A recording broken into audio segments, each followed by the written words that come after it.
Bienvenue dans Smart Bourse, votre émission quotidienne sur Bismart pour rester à l'écoute des marchés chaque jour, du lundi au vendredi à 17h pour la grande édition si vous nous suivez en direct, en replay chaque soir sur bismart.fr et en podcast bien sûr sur l'ensemble de vos plateformes préférées. Au sommaire de cette édition ce soir, des marchés qui saluent le dernier rapport sur l'emploi aux États-Unis publié en ce début d'après-midi pour le mois de novembre.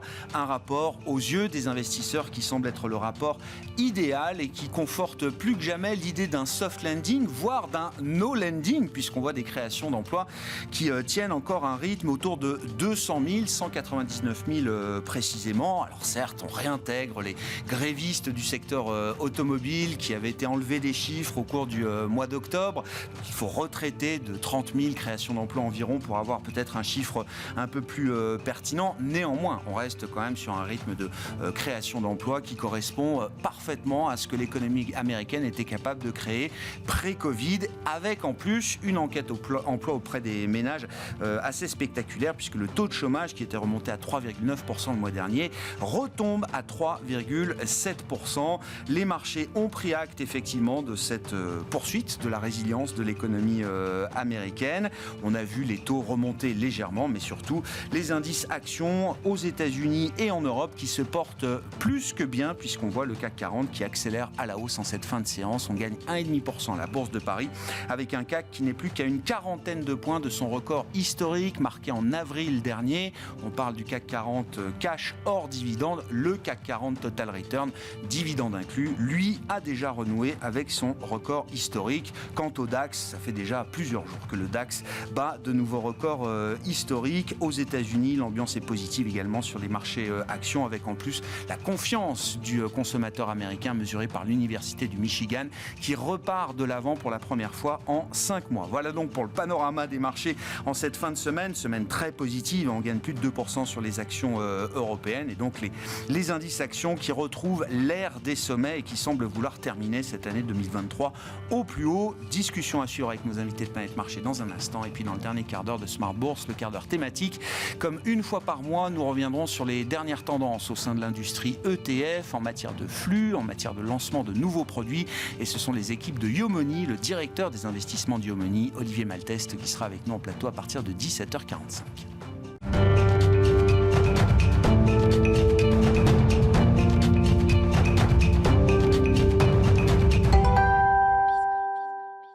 Avant d'entamer notre discussion de marché, les infos clés du jour au terme de cette séance européenne, c'est avec Comme du Bois. La Bourse de Paris reprend son ascension ce vendredi de manière vigoureuse. Le CAC 40 franchit à nouveau les 7500 points au cours de la séance, revenant à peine 1% de son record historique d'avril dernier.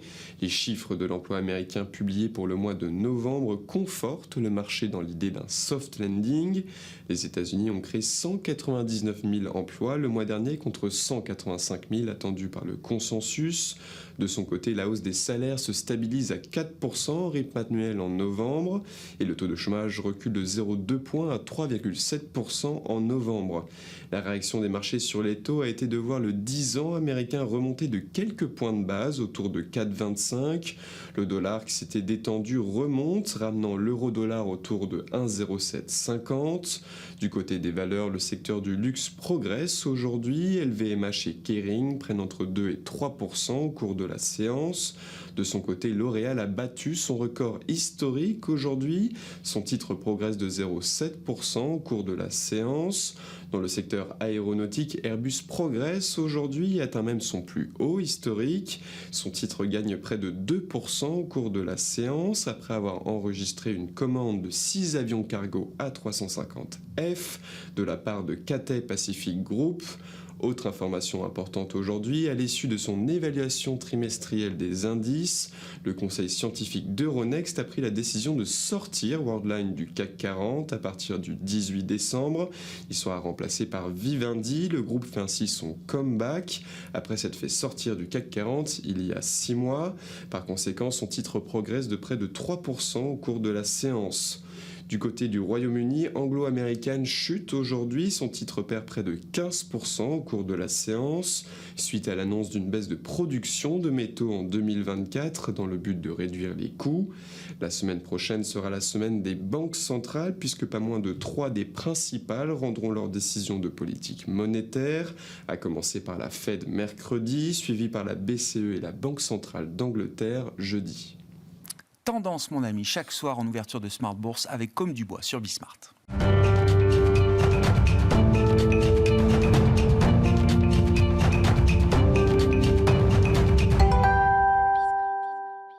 Trois invités avec nous chaque soir pour décrypter les mouvements de la planète marché et tirer le bilan de cette première semaine du mois de décembre. Valentine Hénouz est à nos côtés, responsable de la stratégie Fixed Income chez Amundi Institute. Bonsoir Valentine. Bonsoir. Marc Riez est avec nous également ce soir. Bonsoir Marc. Bonsoir. Ravi de vous retrouver. Vous êtes directeur général de Vega IM et Christopher Dembick autour de la table également. Bonsoir Christopher. Bonsoir. Merci d'être là. Conseiller en stratégie d'investissement chez Pictet Asset Management. Valentine, le chiffre du jour, le chiffre mensuel sur l'emploi américain, le chiffre peut-être le plus regardé de la planète finance, comme je le dis à chaque fois, qui nous dit quoi? Qui nous dit soft landing ou no landing? Qui nous dit que l'économie américaine, aujourd'hui, se porte très très bien. Ouais. Et continue de créer des emplois à un rythme qui reste solide. Et on continue d'avoir des créations, des croissances au niveau des salaires qui restent fortes et qui vont permettre de maintenir les revenus réels en territoire positif. Et donc ça va être un support pour la consommation. Donc on se rend compte, ça se confirme, que le décalage avec lequel la politique monétaire impacte l'économie aux États-Unis est beaucoup, beaucoup plus long qu'attendu. À cause de ce marché de l'emploi qui est quand même très, très particulier, parce qu'il y a une asymétrie il y a toujours un décalage important. Même si le nombre d'emplois vacants a baissé, on a toujours beaucoup plus d'emplois vacants que de personnes en recherche de job. Et puis, on a toujours un déficit budgétaire qui reste important. Et on voit que les hausses de taux n'ont que peu d'impact sur l'investissement. Et je trouve la troisième raison, c'est qu'il ne faut pas oublier qu'on sort d'une décennie de taux bas et que, si on regarde le coût moyen de la dette pour les ménages et pour les entreprises, il est à des taux très, très bas. Et pour les ménages, on est en taux fixe, donc sur la partie mortgage. Donc, les ménages sont aujourd'hui très peu impactés. Avant ce rapport... Le discours des derniers jours était, et je le titrais dans l'émission, la course aux baisses de taux, aux anticipations de baisse de taux s'enflamme pour 2024. On voyait 125 points de base de baisse de taux de la Fed, commencer d'ailleurs assez tôt, au tournant du premier ou du deuxième trimestre peut-être. Ce rapport mensuel sur l'emploi va amener les investisseurs à recalibrer encore un petit peu ces anticipations en les reportant ou en les décalant peut-être dans le temps? Alors déjà, les marchés ont anticipé presque dès le mois de mars une baisse de taux de la Fed, mais c'était pour des bonnes raisons. C'est parce qu'on avait une inflation qui baissait très très fortement. Donc je pense que la Fed va quand même être amenée à être un peu prudente et peut-être essayer de repousser les attentes du marché en termes de baisse de taux. Mais je m'attendais quand même à voir les communications de la part des membres du FOMC beaucoup moins accommodantes que celles qu'elles n'ont été. J'étais un peu surprise du ton très accommodant, notamment de Walker, qui a dit que les taux pourraient baisser. Si l'inflation continue de baisser, il n'y avait pas de raison qu'on ne rebaisse pas les taux dans ce scénario-là. Donc ils n'ont pas essayé de repousser de façon très, très, très franche, jusqu'à présent, les anticipations de marché. Mais peut-être que cette solidité de l'économie, cette solidité du marché de l'emploi va peut-être les amener à une certaine prudence. On verra la semaine prochaine. Moi, je m'attends à ce qu'il y ait un petit rappel à l'ordre pour les marchés de la part de la Fed. On verra. Ils auront aussi un rapport sur l'inflation qui sera publié mardi prochain pour le mois de novembre, pendant la réunion et avant la décision de la Réserve fédérale américaine, qui pourra apporter peut-être un peu de nourriture supplémentaire au discours. Christopher, sur l'économie américaine, sur ce rapport sur l'emploi, est-ce que ça implique pour la Réserve fédérale américaine? Alors peut-être à court terme, sur le chiffre même, effectivement c'était une bonne donnée, mais on avait eu les 2 mois précédents qui avaient été révisés à la hausse, et ça s'explique en partie notamment par le fait qu'on a plusieurs secteurs d'activité qui sont en situation de rattrapage. Donc on a des créations d'emplois qui sont très importantes dans la restauration, dans l'hôtellerie, dans la santé, le secteur public également. Donc il y a un phénomène de rattrapage. Donc de bons chiffres étaient fondamentalement attendus. Après, au-delà de cela, effectivement, je pense qu'on se rejoint. L'état aujourd'hui de l'économie américaine et même les projections pour 2024 sont quand même très très bonnes.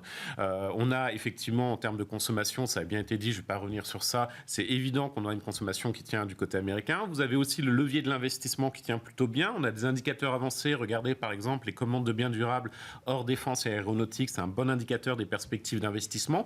On est supérieur de 17,5% à leur niveau d'avant Covid. Donc c'est plutôt très positif. Vous avez effectivement le déficit budgétaire américain, et heureusement qu'avec un tel niveau de déficit budgétaire, on a quand même de la croissance, des créations d'emplois.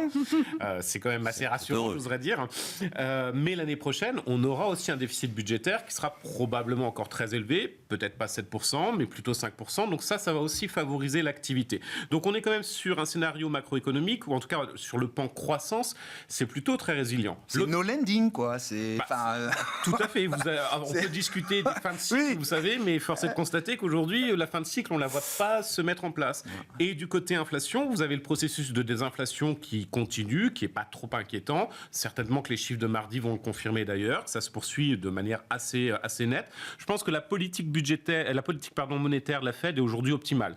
On peut avoir un débat sur la BCE, est-ce que c'est trop restrictif, mais en revanche, du côté de la Fed, finalement, ça semble être parfait, même si elle le souhaite, elle a une marge de manœuvre supplémentaire pour augmenter les taux. C'est pas le débat, mais en tout cas, elle peut le faire vu l'état de l'économie. En revanche, là où je pense effectivement qu'il y a un gros sujet, c'est du côté marché, sur les anticipations de baisse de taux. En l'espace de 2 semaines, 3 semaines au grand maximum, on est passé de 3 à 4 baisses de taux des deux côtés de l'Atlantique à parfois même 6 baisses de taux pour la BCE. À mon avis, le sujet n'est pas tant le timing, parce qu'effectivement, ce sera probablement au deuxième trimestre, voire un peu plus tard, mais ce n'est pas le vrai sujet. C'est plutôt l'ampleur de la baisse des taux qui est attendue pour l'année prochaine. Est-ce que vous pensez le marché réagit comme si on était dans un cycle qui correspondait au précédent cycle ? Alors qu'aujourd'hui, on n'est pas du tout certain déjà que ce soit la Fed qui entame le cycle de baisse des taux. C'est le premier sujet. Ça peut être la BCE, je pense que c'est assez cohérent. Ça peut même être d'autres banques centrales. On peut débattre sur la Banque d'Angleterre, typiquement. Et de l'autre côté, est-ce qu'on va avoir des baisses, 6 baisses de taux de 25 points de base chacune en un an, par exemple, du côté de la zone euro ? Je suis quand même très dubitatif à cet égard. Donc, le quantum peut être plus large que 25. Enfin, on l'a vu dans les hausses de taux, ça peut être du 50, du 75. Là, le marché anticipe que ce seront des pas à la baisse de 25. Ça peut être un pas de 50. Mais est-ce qu'aujourd'hui, on a la nécessité, même côté zone euro, d'aller aussi loin sur un laps de temps aussi court, sachant que le marché n'anticipe pas de récession ? Moi, 6 baisses de taux dans un contexte de récession, pourquoi pas ? Mais dans un contexte de croissance, alors plutôt très soutenu côté américain, et raisonnable, on va dire, zone euro, c'est assez aberrant. Donc, il y aura ce rappel du marché qui a été évoqué. Ça va être intéressant, après ce chiffre de l'emploi, voir effectivement comment les anticipations sont recalibrées, décalées peut-être, adoucies, et après les chiffres et les communications de Banque Centrale la semaine prochaine. Valentine et puis Marc, bien sûr. Je pense que c'est là le point très important, c'est si la Banque Centrale, la Fed ou la BCE baisse ses taux pour un sujet inflation, forte baisse de l'inflation et pas un sujet récession, les baisses de taux seront beaucoup plus graduelles. Pour accompagner la désinflation. Voilà, donc on n'aura peut-être pas des baisses de taux aussi précipitées que sont dans les... C'est ce que disait Chris Waller, que vous citiez, le gouverneur de la Fed. La Fed sera en position de baisser ses taux parce que l'inflation sera plus basse l'année prochaine. Rien à voir avec l'idée qu'il faudra sauver l'économie de la récession. Il y a deux approches philosophiques en matière de baisse de taux aujourd'hui, et la Fed, en tout cas certains du côté de la Fed, pensent que la recalibration est simplement quelque chose d'assez doux et pas ou un besoin d'accommoder pour soutenir l'économie. Mais ne pas oublier que c'est pas parce que jusqu'ici on n'a pas eu l'impact des hausses de taux qu'on ne peut pas l'avoir. Je me souviens. Et Valentine, je vous rends hommage, Valentine, parce que c'est une formule que j'ai réutilisée à de nombreuses reprises. Higher forever, c'est pas higher for longer, c'est pas higher forever. Voilà, et ça, je vous rends hommage parce que c'est la formule clé, je trouve, de cette fin d'année 2023. Marc, vos commentaires. Alors, c'est quand même la récession, la plus belle récession de l'histoire des États-Unis. Oui. Moi, ce qui me frappe quand même par rapport à tout ça, c'est la manière dont le marché réagit finalement à ces chiffres meilleurs qu'attendus de création d'emplois, ou en tout cas de création d'emplois assez importante. Parce que finalement, n'oublions pas que le mois précédent, il avait beaucoup monté sur le prétexte justement qu'il y avait beaucoup moins de création d'emplois. Donc en fait, on voit qu'il a une capacité à vraiment vouloir monter, quelle que soit la nature des chiffres, puisque que le chômage baisse, comme aujourd'hui, ça a été le mois l'année dernière, ou qui remonte, ou qui rebaisse comme aujourd'hui, eh bien effectivement, la lecture qu'en fait le marché, c'est qu'il faut aller plus haut. Donc on sent vraiment typiquement un marché qui a envie de monter et de lire les données économiques dans un sens qui lui plaît.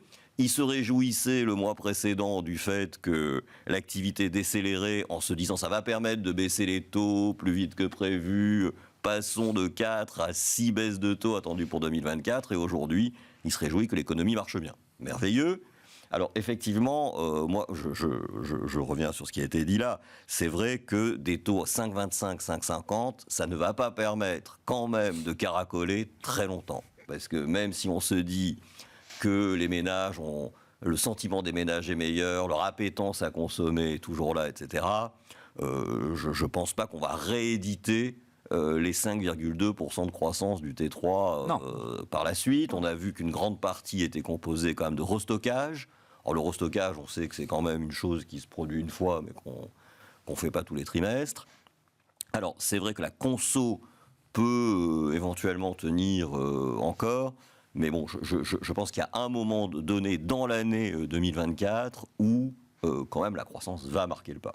Ouais. Bon, c'est pas effectivement le cas en ce moment, mais voilà. Mais peut-être plus tard que ce qu'on imaginait il y a encore 3 jours. Le sujet, c'est effectivement peut-être plus tard.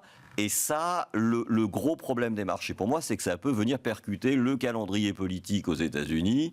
Parce qu'effectivement, si ce ralentissement n'arrive que très tard dans l'année, la Fed pourra-t-elle, dans un contexte de présidentiel un peu tendu, baisser massivement ses taux à ce moment-là? C'est pas du tout évident. C'est quelque chose qu'ils n'aiment pas trop faire, quand même en période électorale. Petite parenthèse sur ce sujet, ça se passe en Pologne aujourd'hui. Je me tourne vers vous, Christopher, parce que je sais que vous connaissez bien ce pays. Et j'ai cru comprendre que Donald Tusk, donc récemment élu, et voilà, une victoire pro-européenne, j'allais dire, dans un pays européen. On n'a pas que des victoires pro-européennes partout. Est très mécontent du banquier central polonais qui, avant l'élection, a bougé ses taux à la baisse. Enfin, ça crée une tension énorme, au point que Christine Lagarde a été obligée de s'exprimer en disant que si Tusk renvoyait le banquier central polonais, ça se passerait pas comme ça. Oui. C'était voilà. Donc c'est intéressant parce que on sent que ça peut être tendu. Elle a complètement raison, surtout que si vous regardez tous les banquiers centraux polonais qui se sont succédés depuis 2008, et donc ils étaient de différents partis politiques, ont tous eu quand même, et ont tous été plébiscités. Ils ont eu une gestion qui était parfaite, notamment la Pologne pendant la crise financière 2007-2008. Vous avez eu un banquier central qui est décédé dans l'accident d'avion, mais précédemment qui avait très bien géré la situation de crise. L'actuel banquier central aussi, peu importe son affiliation politique, parce qu'effectivement ils sont affiliés politiquement en Pologne, a fait un très bon rôle. Il a très bien géré la phase de baisse des taux et notamment évité que les investisseurs étrangers fuient le pays.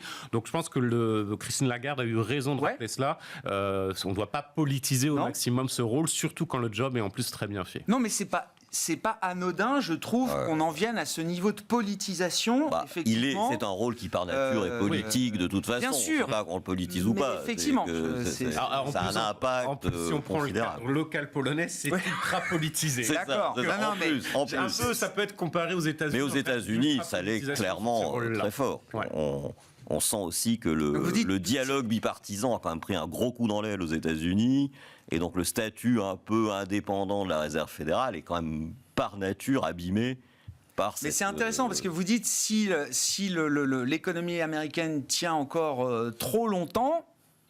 ce sera compliqué pour Jérôme Powell et la Fed d'entamer un cycle trop près de l'élection. Trop près d'une élection majeure. Et je pense que c'est pour ça d'ailleurs que le marché avait un peu anticipé ces anticipations dans le calendrier en se disant, du timing. Comme ils ne pourront pas le faire en fin d'année, il n'est pas inimaginable que s'ils en ont la possibilité, dès fin mars, ils commencent déjà à baisser. Je pense que ça a joué aussi dans le SWIFT des anticipations du marché. Bon, comment on regarde la zone euro en miroir de ce qu'on vient de décrire pour l'économie américaine et pour la Réserve fédérale américaine? Non, mais si Christopher a commencé à lever un peu le débat, il faudrait que, ce que je comprends de la macroéconomie européenne aujourd'hui, il serait pertinent que la BCE n'attende pas trop longtemps peut-être pour entamer son pivot et peut-être n'attende pas aussi longtemps que ce que pourrait se permettre la Réserve fédérale américaine. Je pense qu'on peut regarder simplement l'impact. Alors qu'on a dit aux États-Unis que l'impasse des hausses de taux mettait beaucoup plus longtemps que prévu. En zone euro, c'est très simple. L'impact des hausses de taux sur l'économie est beaucoup plus rapide que prévu. Et nous ne sommes qu'au début de l'impact des hausses de taux sur l'économie. Plus c'est encore à venir. Donc une fois qu'on a dit ça, je pense que ça amène à une certaine prudence. Si on regarde l'inflation, on a quand même vraiment tous été surpris par la très forte baisse de l'inflation. Alors, l'inflation totale, ça s'explique évidemment par les prix de l'énergie, mais il y a quand même l'inflation sous-jacente, core, qui a énormément baissé. Et si on regarde mois sur mois, elle a même reculé. Donc, bien sûr. Ouais. On est à moins de 1% sur un an en Italie, on est négatif dans des pays comme les Pays-Bas, Hollande, etc. hein. dans un contexte où, si on regarde l'économie, bon, c'est assez divisé. Si on regarde la conso, ça tient, parce que même schéma qu'aux États-Unis, on a les revenus réels qui sont positifs. Mais si on regarde l'activité de crédit dans la zone euro, elle s'est très fortement contractée. Et pas simplement, dans l'ensemble de la zone euro, on a une contraction de l'activité du crédit pour les ménages et pour les entreprises. Donc, faut quand même, ça amène une certaine prudence. Moi, je m'attends quand même à ce que la BCE soit assez prudente. Et moi, je suis très inquiet. Voilà, c'est ça. Très prudente, c'est dans quel sens? Très prudente. C'est réticente à entamer le cycle de baisse de taux par elle-même? C'est ça que vous voulez dire? Exactement. Ma conviction, c'est que la BCE devrait, c'est ça. mais je ne suis pas forcément convaincu qu'elle va le faire, parce qu'ils sont sûrement plus dogmatiques que pragmatiques. Et puis très suiveurs, c'est-à-dire qu'on a l'impression qu'il n'y a quasiment pas d'autonomie de la BCE et qu'elle attend que la Fed agisse pour se mettre dans sa roue. Et là, c'est vrai que je suis tout à fait d'accord. Elle devrait quand même. Là, elle devrait normalement anticiper. On est presque adulte. Elle devrait commencer. On est presque adulte. Je sais pas en fait, Grégoire. J'espère, mais en tout cas, ce qui s'est passé dans la phase précédente, où elle a attendu beaucoup plus longtemps que la Réserve fédérale pour démarrer, en faisant beaucoup plus timidement, etc. C'est-à-dire qu'à un moment, l'état de dégradation macroéconomique sera tel qu'elle n'aura peut-être plus le choix d'y aller. Il m'a semblé entendre le mois dernier qu'elle parlait encore de hausse. Exactement. C'est assez terrifiant. Hein. Et mon inquiétude, c'est qu'ils sont très focalisés sur les salaires. Et les salaires, c'est une donnée lagging. Ouais, exactement. Et ça, c'est effectivement l'argument. C'est que l'argument de la Banque centrale pour 2024, c'est de dire, effectivement, on a ce risque de boucle prix-salaire qui pourrait se mettre en place. Mais effectivement, c'est en retard. Et surtout, aujourd'hui, vous avez une myriade d'enquêtes qui vous montrent les enquêtes salariales dans plein de pays, qui vous montrent effectivement les hausses de salaires qui sont attendues sont supérieures en moyenne à l'inflation, mais ça, ce sont des anticipations, et lorsque les entreprises vont voir quand même que la demande ne suit pas, il y aura un ajustement à cet égard, et surtout, parler de boucle prix-salaire, même dans cette situation-là, ça semble assez exagéré, mais ça peut être l'excuse pour justement ne pas agir, pour ne pas faire. Et malheureusement, ça aura des dommages en termes de timing. Oui. Après, on sent quand même que les choses sont en train de changer. Il y a ce discours clé cette semaine, c'est une interview, même plus précisément d'Isabelle Schnabel, qui est, j'allais dire, membre très influente du directoire, allemande, avec une position allemande, orthodoxe, c'est une économiste. Et elle est capable quand même de dire, citant Keynes, que quand les faits changent, je change d'avis. Non, mais tout à fait. Pour un banquier central, c'est quand même un exercice intéressant. Surtout s'il est allemand.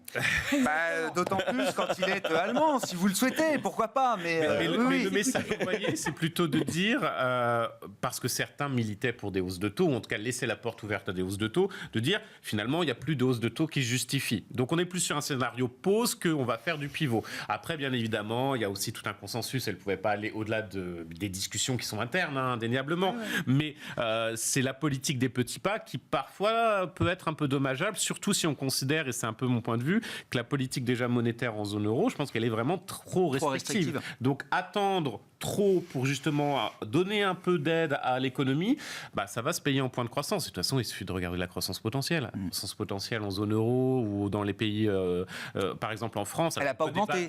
Non, elle n'a pas augmenté, ça c'est sûr. Oui, non, mais voilà. La productivité, contrairement aux États-Unis où elle augmente, la productivité chute très nettement. Et malheureusement, la France est particulièrement touchée à cet égard. Donc, il y a quand même de vrais sujets que la BCE ne regarde pas suffisamment. Bien évidemment, elle ne doit pas surveiller de près la productivité, etc. Mais c'est quand même des baromètres pour savoir comment se situe l'économie aujourd'hui. Et c'est pour ça, comme je vous disais, finalement, la Fed, elle a fait le job, elle l'a bien fait. Elle a une marge de manœuvre dans les deux sens, qui est assez inédit quand même, sans récession, alors que le consensus était très négatif. Du côté de la BCE, alors elle aura certainement pas de récession, mais c'est le scénario de la croissance très très molle et de la destruction de valeur aussi qui suit. Enfin, elle n'aura pas de récession. C'est-à-dire qu'une BCE trop lagging, qui voudrait rester trop collée à la Fed, on augmente énormément le risque de récession. Clairement. C'est vraiment pour moi, pour surveiller la dynamique de croissance dans la zone euro, c'est est-ce que la BCE aura ou pas le bon timing pour rebaisser ses taux rapidement. Parce qu'on est quand même en zone euro beaucoup plus dépendant du crédit bancaire qu'aux États-Unis, où on dépend beaucoup plus du financement de marché. Par les marchés. Donc la transmission des hausses de taux à l'économie est extrêmement rapide. Puis on voit même sur le secteur de la construction en Europe. Le secteur de la construction en Europe, dans les différents pays européens, est très impacté par les hausses de taux. Alors qu'aux États-Unis, on est quand même dans un cadre plus différent. Bon. Hétérogène. Dans ce contexte, comme on explique, oui, les indices sont au sommet quand même. Marc. Moi, je pense que l'une des grandes explications de ce qui me semble, c'est que beaucoup de gens n'ont pas du tout cru au rebond des marchés depuis un mois. Et que là, on voit vraiment avec la photo au finish de l'année qui approche, des gens qui courent un peu derrière le marché et qui viennent se racheter. Beaucoup de hedge funds, par exemple, étaient très sombres fin octobre. Très short, encore, très short. Donc, rappelons, rappelons dans quel état d'esprit on entamait 2023. La récession la plus télégraphiée de l'histoire pour les États-Unis, pour l'Europe, c'était plié, l'Allemagne allait s'enfoncer, voilà. Donc tout au long de l'année. Des investisseurs ont été pris à contre-pied par rapport à un scénario sur lequel ils avaient établi leur position, leur stratégie. Absolument. Donc là, c'est vrai que je pense que c'est vraiment les rachats de short qui tractent le marché et j'ai peur que ça se poursuive encore un petit peu.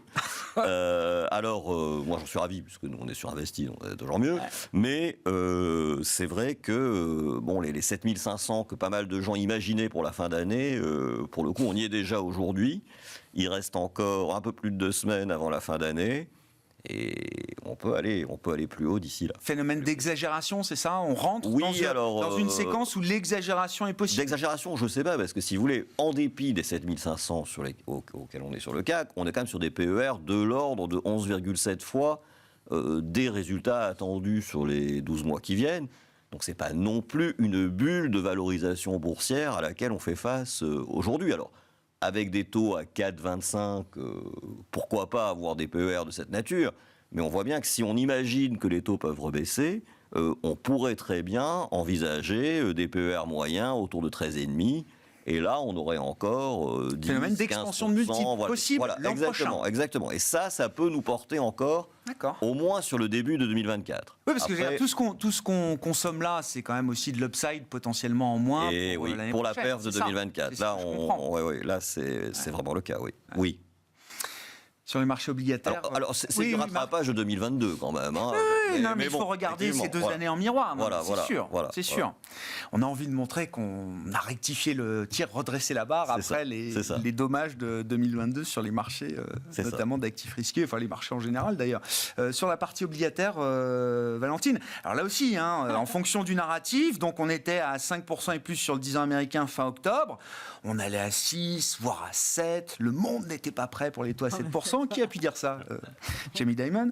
Non, mais peut-être qu'à terme, il n'aura pas tort, j'en sais rien. C'est juste une question d'horizon. Voilà, c'est une question d'horizon. Mais en tout cas, sur la séquence, on a rebaissé de quasiment 100 points de base quand même sur le 10 ans américain.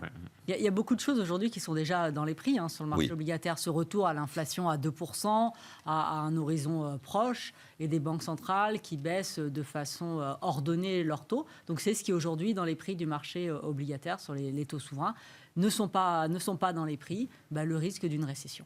Voilà. Donc si on veut résumer ça. Ouais. Autrement, on est dans ce bas de fourchette au niveau des taux pour une inflation qui revient de façon modérée. Donc là, on est allé au maximum de ce qu'on peut raisonnablement imaginer sur un taux long américain dans le cadre d'un atterrissage en douceur piloté par la Réserve fédérale américaine. Maintenant, c'est ce qu'anticipe le marché. Après, voilà, si on a un risque de récession qui se dessine, évidemment que la Fed devra baisser ses taux beaucoup plus bas que le 3% ou la BCE plus bas que le 2%.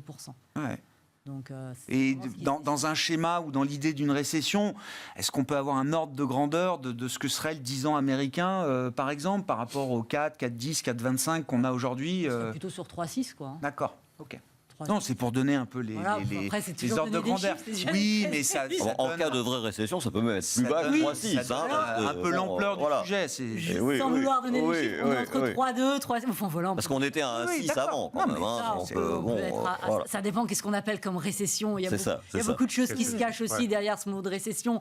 Parce que si on regarde l'économie américaine, même si elle ralentissait, je trouve qu'elle a des fondamentaux très bons qui permettraient un rebond assez rapide. Oui, et puis comme tu disais, ils en ont sous la patte, puisque partant de 25, ils ont quand même beaucoup de marge de manœuvre pour exactement. Et ça, c'est lutter contre une récession éventuelle. Ça, c'est un point extrêmement important. Et oui. C'est-à-dire ralentissement fort. Voilà, ça veut dire qu'il y a moyen de rebaisser les taux très rapidement pour redonner de l'air, d'oxygène à l'économie, et notamment sur le marché immobilier résidentiel. Il y a un potentiel de rebond et de soutien à la croissance dans cette phase 2 qui est important. Oui, parce qu'ils ont des munitions. Exactement. Ce qui est intéressant aussi, Christopher, c'est que, alors, on parle des taux directeurs. Il y a aussi toute la question de la politique de bilan des banques centrales qui va jouer.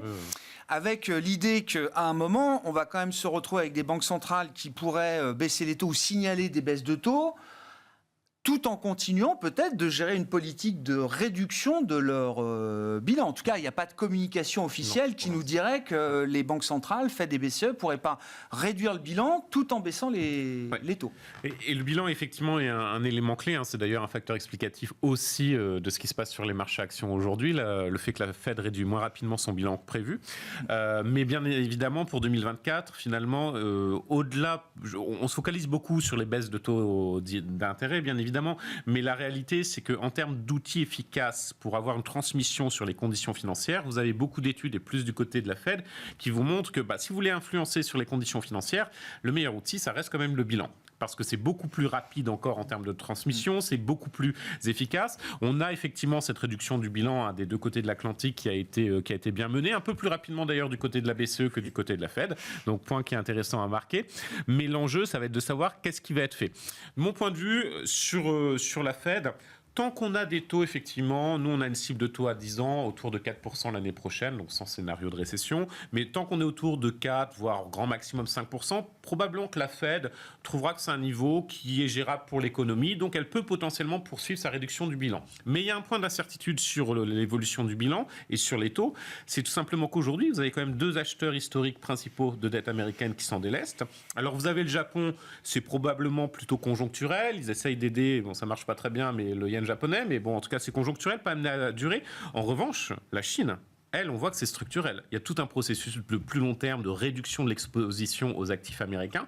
Elle a vendu, alors on a simplement les chiffres malheureusement du mois d'août, mais on voit qu'on a des ventes qui sont très massives, 22 milliards de dollars, alors à la fois des obligations mais aussi des actions américaines. Donc il y a cette stratégie de long terme. Et bien sûr, ça c'est le point clé pour savoir comment aussi vont évoluer les taux longs aux États-Unis la prochaine. Si on a ces deux acheteurs qui continuent, et surtout la Chine, de se délester, et ben ça pourrait avoir une influence sur l'évolution du bilan de la Fed et elle pourrait justement arrêter cette réduction du bilan pour éviter que les taux n'augmentent. Donc après, bien évidemment, ça peut être un processus de long terme, mais il y a quand même une question sur le niveau de dette et la capacité d'emprunt des États-Unis. Il ne faut pas oublier qu'aujourd'hui, le service de la dette aux États-Unis, c'est le premier poste au niveau du budget fédéral.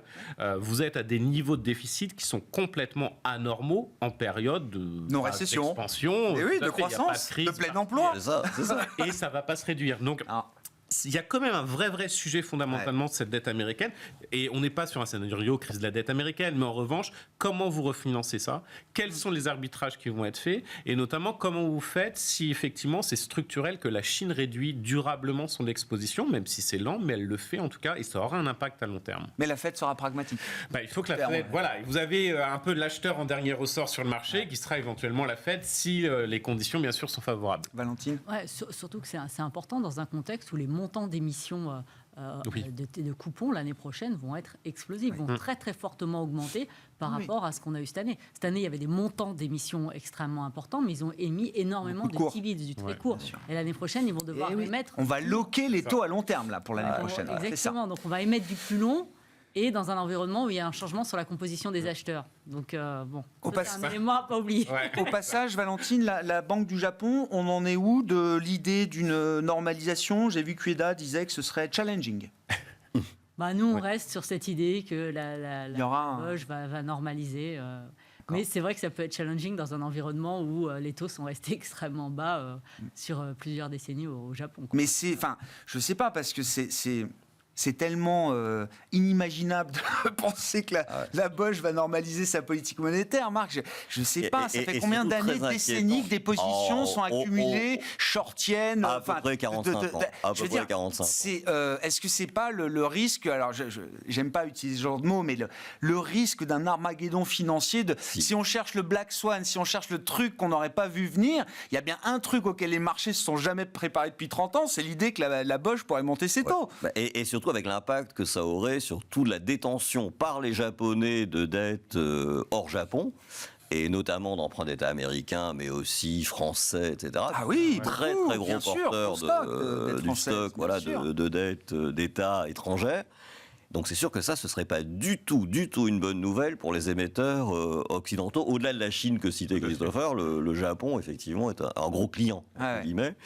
Et alors, est-ce que vraiment ce sera quelque chose de possible, cette idée que les taux de la Banque centrale du Japon soient à des niveaux simili européens?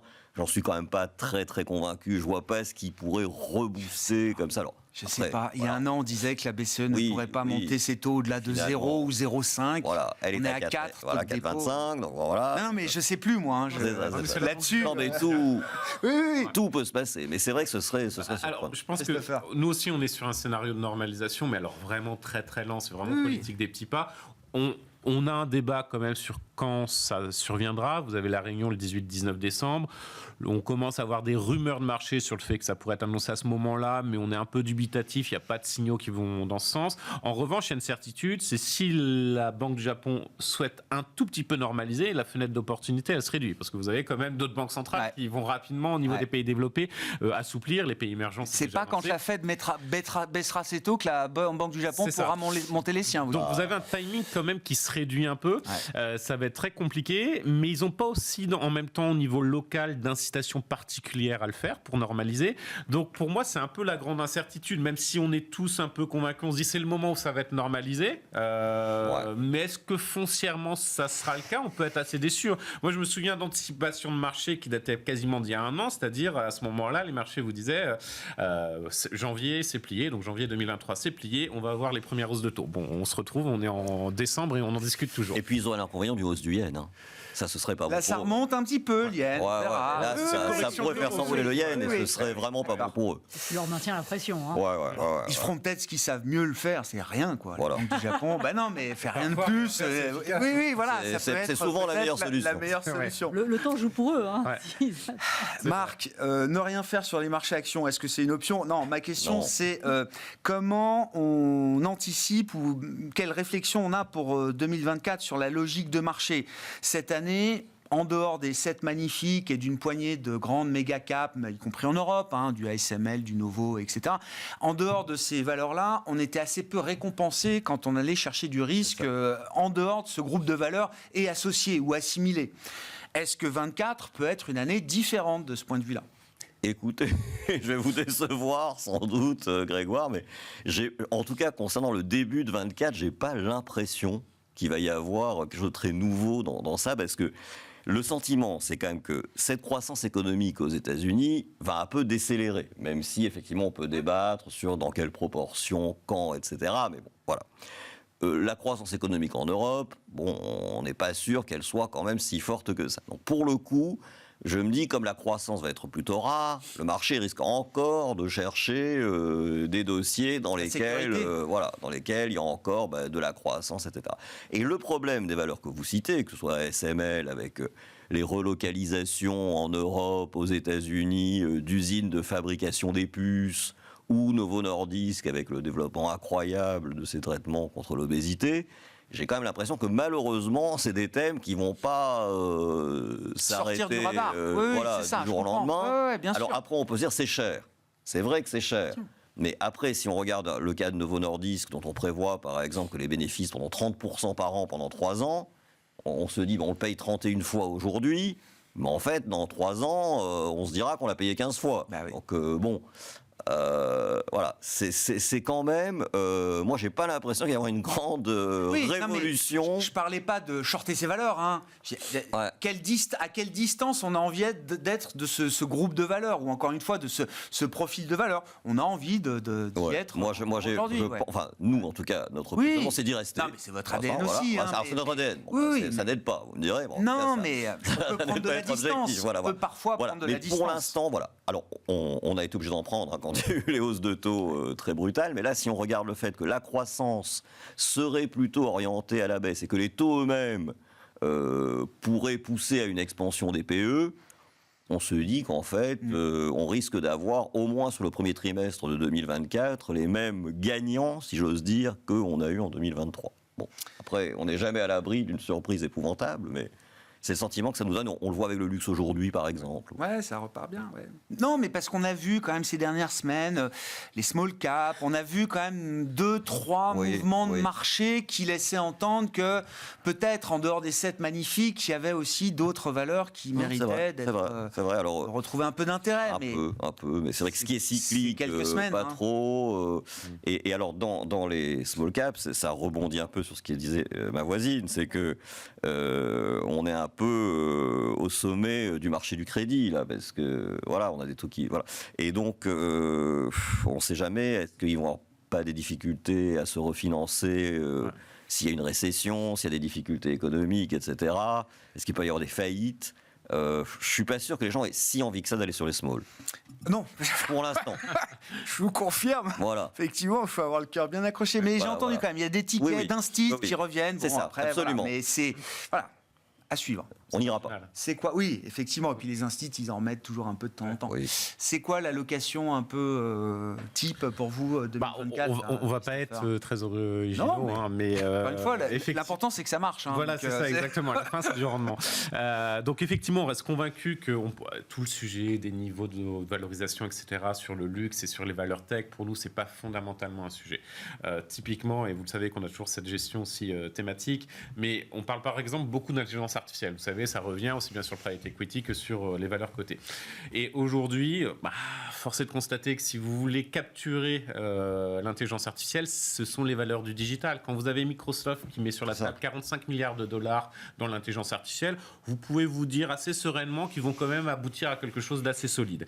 Quand vous voyez Gemini, notamment la nouvelle technologie d'intelligence artificielle, vous voyez aussi que c'est plutôt positif. Donc, et les flux, à la toute fin, je pense, et c'est tout le débat sur les small caps, les large caps, etc. Où vont les flux? Les flux, ils vont sur ces valeurs-là. Ils continuent d'aller sur les valeurs du luxe, même s'il y a eu des phénomènes de déception après l'été. Mais la réalité, c'est que c'est des valeurs qui sont résistantes, peu importe le cycle économique, qui ne seront pas confrontés justement à tout le débat, comment on va se refinancer l'année prochaine.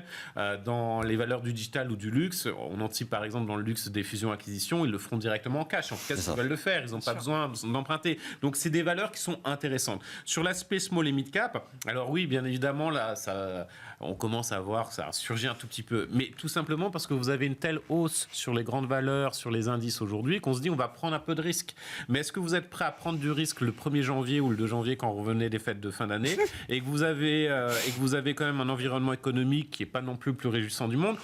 J'en doute très fortement, sans compter qu'il y a des contraintes aujourd'hui, il y a un problème de couverture par les analyses de beaucoup de small cap, etc. C'est tout structurel qui s'aggrave et qui ne va pas changer du jour au lendemain. Aujourd'hui, d'ailleurs, le phénomène sur les small cap, c'est quoi? C'est vous faites un délisting. C'est pas vous allez vous coter en bourse, c'est plutôt vous sortez de la bourse. Donc pour nous, c'est plutôt malheureusement, j'oserais dire, en termes d'originalité, mais aujourd'hui, là où il y a du rendement, c'est sur ces grandes valeurs et on se retrouve effectivement sur les grands secteurs. Ouais. Sur la partie taux, crédit, où est-ce qu'on est encore à l'aise? Donc 5%, c'était un magnifique point d'entrée sur le 10 ans américain. Oui, je pense qu'on peut le dire. C'est facile à dire, oui, un mois après. Non, je pense que les marchés de taux aujourd'hui sont revenus à des niveaux très attractifs. Je pense qu'on retrouve le sourire, et notamment surtout le crédit. Alors le marché monétaire, évidemment, aujourd'hui offre un rendement extrêmement intéressant. Mais après, je pense que l'intérêt aujourd'hui, c'est de bloquer ce taux sur une période plus longue, sur quelques années. Oui. Et là, je trouve que l'investment grade, les crédits, la dette d'entreprise bien notée, offre aujourd'hui une alternative. Oui, ce qu'il faut bien comprendre sur le monétaire, vous me corrigez, Valentine, mais quand? On verra, mais à partir du moment où la Fed baissera ses taux, le rendement du monétaire et donc tout le surplus d'argent qui est allé sur ces fonds monétaires va sortir et peut sortir assez vite, peut-être d'ailleurs à un moment. Et ce qu'il ne faut pas oublier, 2024, on est quand même dans un environnement où il y a la croissance qui ralentit, l'inflation qui baisse. Et 2024, ça va quand même être l'année où on va voir l'impact des hausses de taux sur l'économie. Je pense que même si après on a des petits moments où on est plus positif, etc., je pense qu'il ne faut quand même pas oublier et garder cette image en toile de fond, quoi. Merci à vous trois. On s'arrêtera là-dessus pour ce soir. Merci beaucoup d'avoir été les invités de Planète Marché ce soir. Valentine Henouz, responsable de la stratégie Fixed Income chez Amundi Institute, Marc Riez, directeur général de Vega IM et Christopher Dembick, conseiller en stratégie d'investissement de Pictet Asset Management.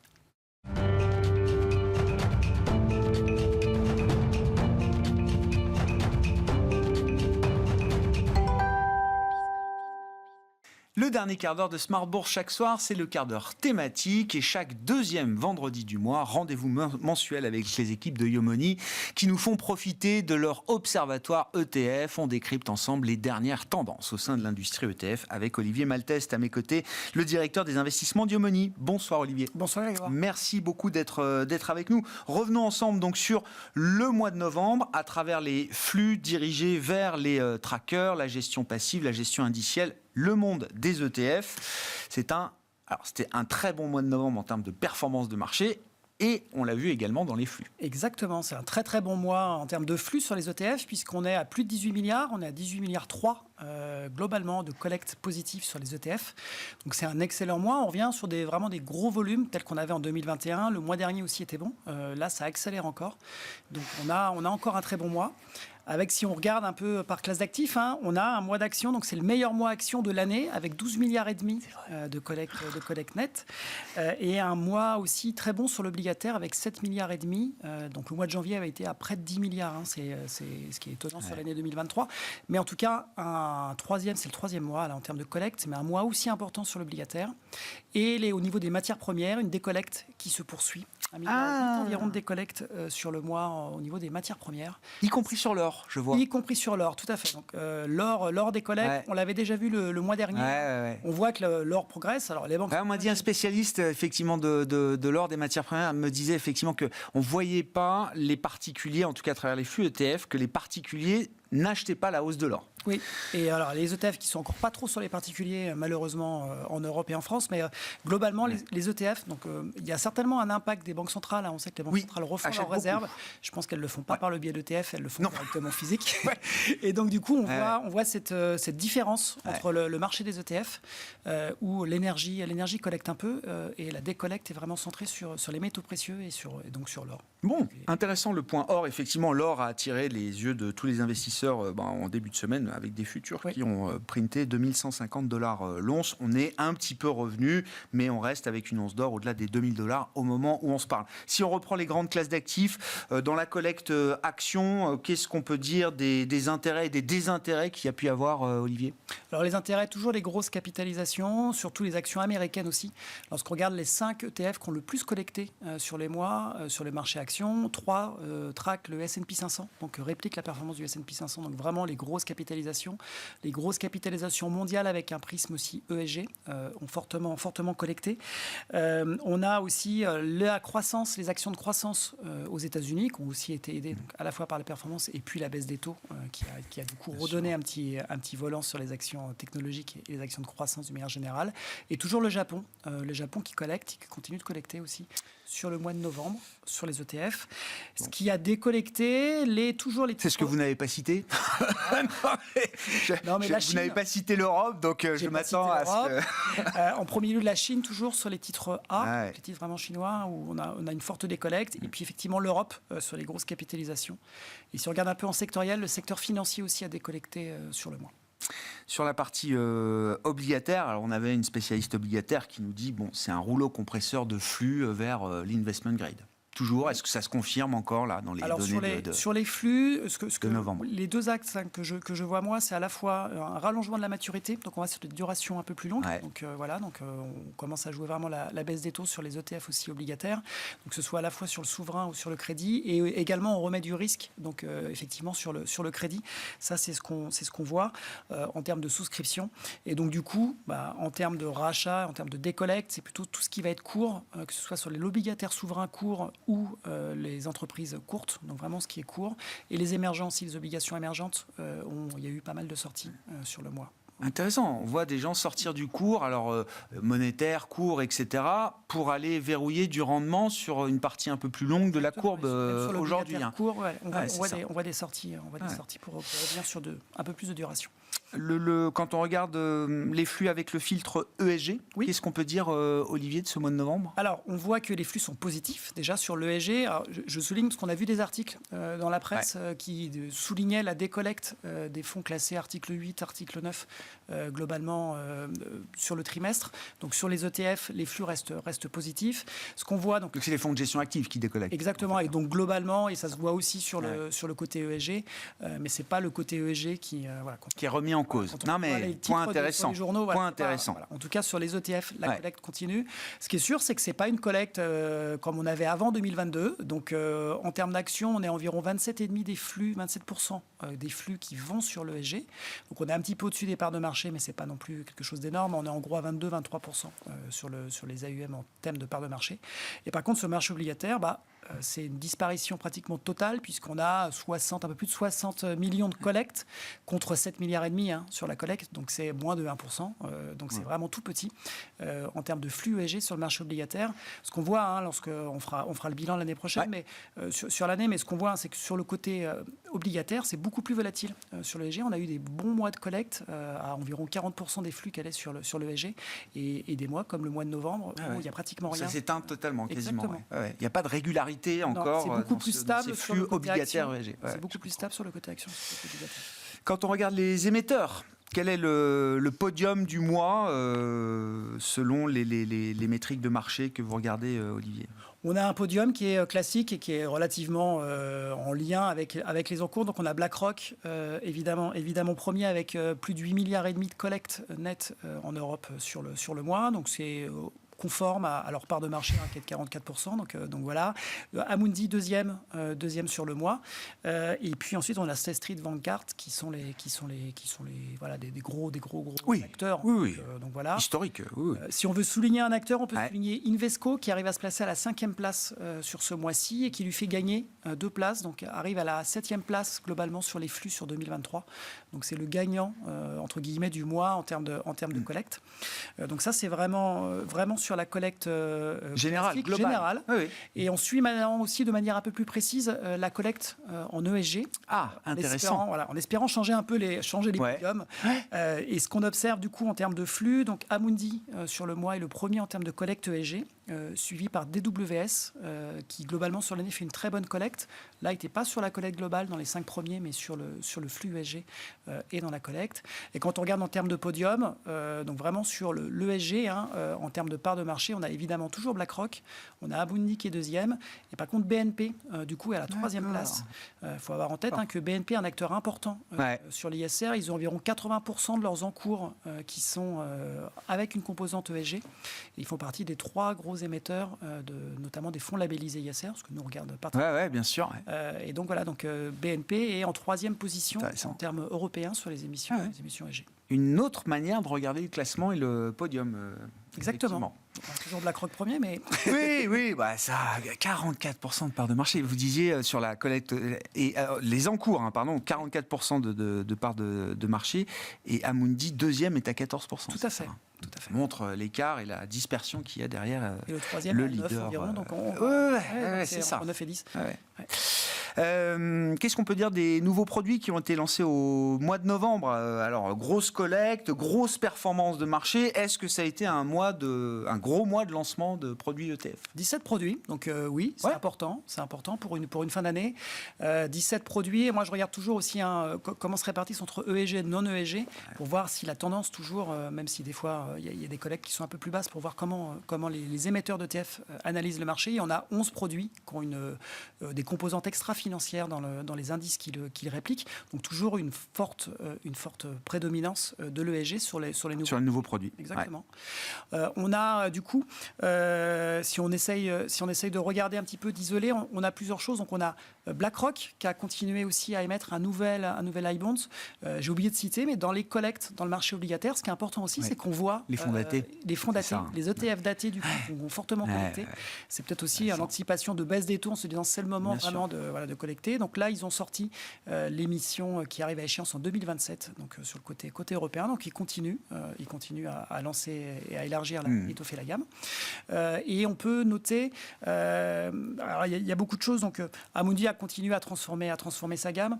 Ce qu'on peut noter peut-être, c'est AXA IM qui lance un nouvel ETF. On sait, ils sont revenus sur le marché des ETF cette année avec le côté gestion active plutôt que donc ETF en gestion active sur le prisme ESG. Donc là, c'est sur les actions américaines, les grosses capitalisations américaines en PAB. Et c'est une tendance. On suit toujours, on regarde vraiment les tendances, et donc sur la gestion active, on sait aussi que BNP est en train de travailler pour introduire de la gestion active dans ses ETF, notamment sur le côté ESG, pour utiliser non pas des filtres liés à des indices et des gros acteurs américains, mais utiliser leurs propres recherches et leurs propres notations pour créer leurs propres indices et faire leurs propres ETF sur le côté ESG, avec une gestion du coup, ce qu'ils appellent eux semi-active, mais en tout cas sur les filtres et sur le suivi des ESG. La gestion indicielle est en train de s'approprier la gestion active. Il y a eu plusieurs tentatives. JP a lancé aussi, je crois. Il y a eu plusieurs tentatives. Ça existe aussi aux États-Unis, mais c'est des choses qu'on du mal quand même à prendre. On va voir comment ça se. Intéressant. Mais là, il y a vraiment ce filtre. Par rapport à l'ESG, sur le côté, on a besoin de faire peut-être un peu plus de gestion active et de s'adapter plus rapidement en termes ESG. Donc, affaire à suivre. Très intéressant, effectivement, l'ESG, la gestion active qui se recroisent effectivement derrière ces nouveaux ETF lancés. Alors là, c'était l'exemple d'AXA IM. Qu'en est-il du positionnement que vous avez en place aujourd'hui chez Yomoni pour le compte des clients, Olivier? Qu'est-ce qu'on peut dire comment vous jouez la fin d'année là? Alors au mois de novembre, on a remis un petit peu, on était équilibré, c'est-à-dire qu'on a remis du coup du risque au mois de novembre un petit peu après les banques centrales. On a rejoint le mouvement avec le rallye de fin d'année. On a toujours du coup aussi un pari sur les actions américaines. On prédomine toujours les actions américaines. On a gardé ce pari qu'on a depuis longtemps. Et on est sur le secteur de la santé. On a hésité à repartir sur les valeurs technologiques. Et en fait, on a trouvé que les taux baissaient trop vite. Et on est un peu surpris par les discours, notamment de la Fed. Non mais moi j'ai bien écouté, j'écoute toujours la Banque centrale et le discours était quand même, on n'a pas besoin d'en faire plus parce que les taux sont relativement élevés et au fur et à mesure que les taux baissaient, ils ont maintenu le même discours. Moi j'ai été un peu surpris, je pensais qu'ils allaient redurcir un petit peu le ton. Donc on verra la semaine prochaine la réunion. Et donc on a attendu pour remettre des valeurs technologiques en se disant si jamais les taux remontent, les valeurs vont souffrir un petit peu et on se repositionnera en décembre. Donc attendons de voir, mais en tout cas... Et santé, profil, c'est un secteur qui fait consensus, pour le dire aujourd'hui. Enfin, j'ai tous les jours des gérants qui viennent me parler de l'idée de la santé. Effectivement, c'est pas ce qui a bien payé cette année. Hein, donc voilà. C'est défensif cette année. Il fallait pas en avoir en début d'année, à part Novo Nordisk et Lilly pour la gestion active stock picking. Mais le secteur en tant que tel n'est pas un secteur qui a beaucoup performé cette année.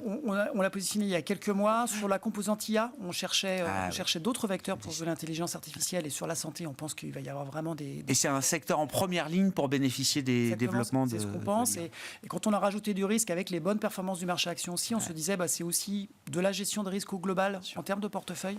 Donc on va sur un secteur un peu plus défensif. Et c'est la raison pour laquelle on avait choisi la santé.